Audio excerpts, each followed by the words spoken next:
one in 2022. That was the first time. Last year didn't go so well. I had an injury. Felt like I probably could have won if things went differently. So it's good to be back on top. I feel like I had the potential to win today. Caught one, but it was tough. Everyone showed up today, so it was a good time. How about this experience of being back here in Eugene, a place that loves track and field? I mean, you can't beat Eugene. I mean, this is just like where you feel like you're so special as a track and field athlete. And I love throwing here. It's great conditions. It's great atmosphere, great people. Yeah, you really can't beat it. What was your injury? I had plantar fasciitis rupture last year. And how did that affect the year? What were you able to do or not do? It really stifled the ability to compete all year. A lot of 61s. It kind of turned around towards the end of the season, and I had glimpses of what I probably could have done, but I just didn't have time to put in the training and really lock that in by the time I got to U.S. Championships and missed the team. I honestly don't know this sport that well. Can you talk me through a little bit what you'll face in Paris? Like when you're there, who do you see being the real competition there? I mean, realistically, we've got a little ways to go to catch up to the top of the pack. The Lithuanians, I saw that. those guys, an amazing throw in April. They're really good, and they can throw those marks in any conditions. So I'll be back. I'll just be training hard and see what I can maximize out of what I've got in the tank for this year. It's been a full year of working and training and just trying to stay healthy, and knowing that I could come out here today and throw something decent and be competitive. Hey, can you talk just a little bit about that gap in between the U.S. and other teams? What do you think the U.S. needs to do to close that? What do you see as being the thing that's holding us back there? For myself at this point, I had the opportunity early in my career to just train and not have to work and do those things. The way you train, there's a lot of lessons we learn along the way. I think maybe they're just a little more advanced and not wasting energy in things that don't matter. But I work now, I train when I can, and it's harder to recover. It's harder to take steps forward. So for the young guys, I think they gotta find a model that really works for them. Probably the guys that are throwing far, and just work off of that. Be consistent. And just one more question. We're doing a story about what people's day jobs are and how they balance that. What do you do for your living, and how do you make that all fit together?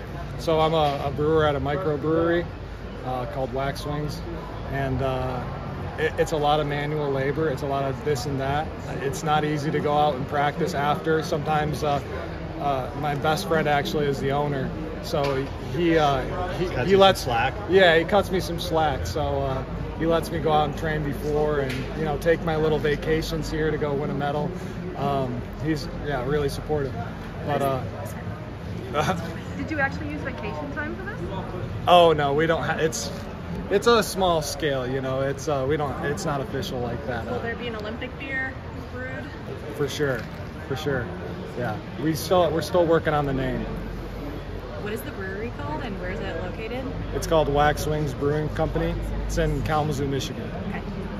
Yeah, actually where Terry Crews is from, or where he went to school. Nice.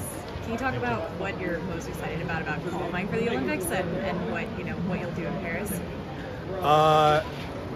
I mean, the Olympics is the penultimate. It's what we're all working towards. It provides a lot of opportunities. I want to stay throwing in this sport until my body gives out.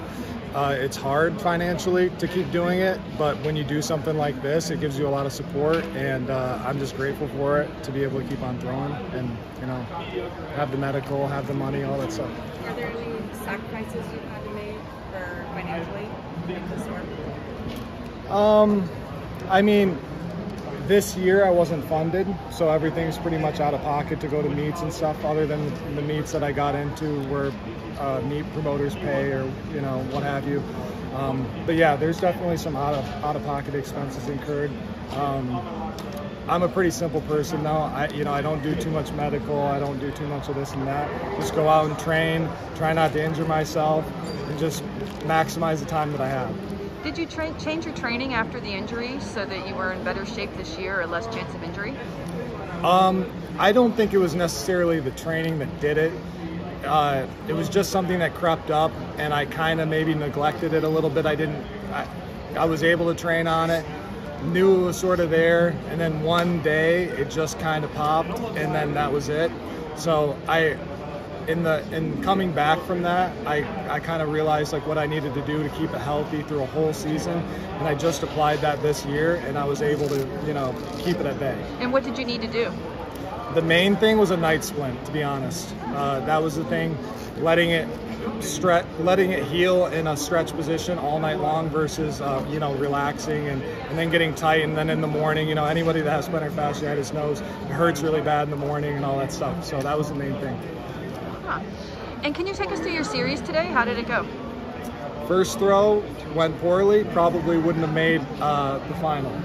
I feel as though I knew that, so there were a lot of nerves going into the second round, but I've been pretty consistent in practice, and I've focused on not having these big fluctuations and you know, if I release low or high or this or that. So I just went in, did what I always do, got a 65 out there, or maybe it was just shy of 65, and that was enough for finals. Then from there it was just like loosen up and just do your thing. It's a mental game, it seems, as much as anything. Absolutely. Is there something about throwing that really leads itself to that mental stress on that first throw? I've heard so many throwers say that the past day or two. I think it goes with the territory for any of the events, to be honest. You know, I don't know what it is, but you pick up the discus and suddenly it feels like it's a different shape or whatever. You know, it's just completely different than when you go into practice and you're relaxed, or even when I go into practice, it's like pre-workout, like warm up, like get yourself up just to have a good day. And then it's the total opposite when you come to a meet like this, where it's like you're trying to come down from the energy level that's there and the jitters and just like feeling like an out-of-body experience. It's weird. How do you unwind? How do I Unwind from all the nerves? when I'm in competition? After competition? Oh, well, now it's fine. I mean, everything's good. You know, we got the job done. How do you do it in competition? In competition, it's just walking through the mental steps of just, you know, you've been here before, you've done this multiple times. Just go in there, execute the technique, and you'll be good. I mean, you can't really get rid of them too much. You just have to go in there and be confident and know that you're going to get the job done. What do you do with the brewery that requires physical work? Oh, there's a number of things. Just standing alone for long periods of time, either operating a canning line or, you know, picking up kegs and moving them, or cases and all that stuff. I mean, it's a small brewery, so I do virtually every aspect of whatever there is to do in there. You could be squeezing a hose for a long time, just like spraying water. I mean, things that just kind of tax muscles, so when you go out and throw, you're just not feeling optimal. You know, not how it was when I was living at the Olympic Training Center, and you go to bed, wake up, have breakfast, trot down to the throwing area, then go take a nap or whatever. I mean, like, it's not like that. So, and I'm older too, so sorry. When were you at the training center? Like what years? Or? So right after college, when I graduated in 2014, I was there for 3 years. So I was there through the 2017 World Championships in London.